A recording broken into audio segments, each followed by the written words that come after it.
Breaking news, a devastating fire has torn through the multi-story Huiting shoes factory in Jinjiang City, Fujian Province, China, leaving at least 28 people dead and many others injured. The fire broke out around 12 p.m. local time, trapping dozens of workers inside the building. Thick black smoke quickly engulfed the factory, with heartbreaking footage showing workers stranded on the rooftop desperately waiting for rescue. Chinese emergency authorities launched a massive operation, deploying 183 firefighters and 35 emergency vehicles.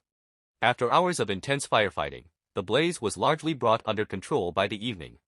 According to preliminary reports, the fire started on the ground floor and spread rapidly due to highly flammable materials used in shoe manufacturing, including adhesives, synthetic fabrics, and rubber.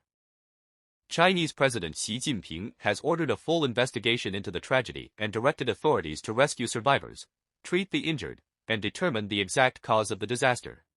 Jinjiang is known as China's shoe capital, producing billions of pairs of shoes every year, making this one of the country's deadliest industrial accidents of 2026.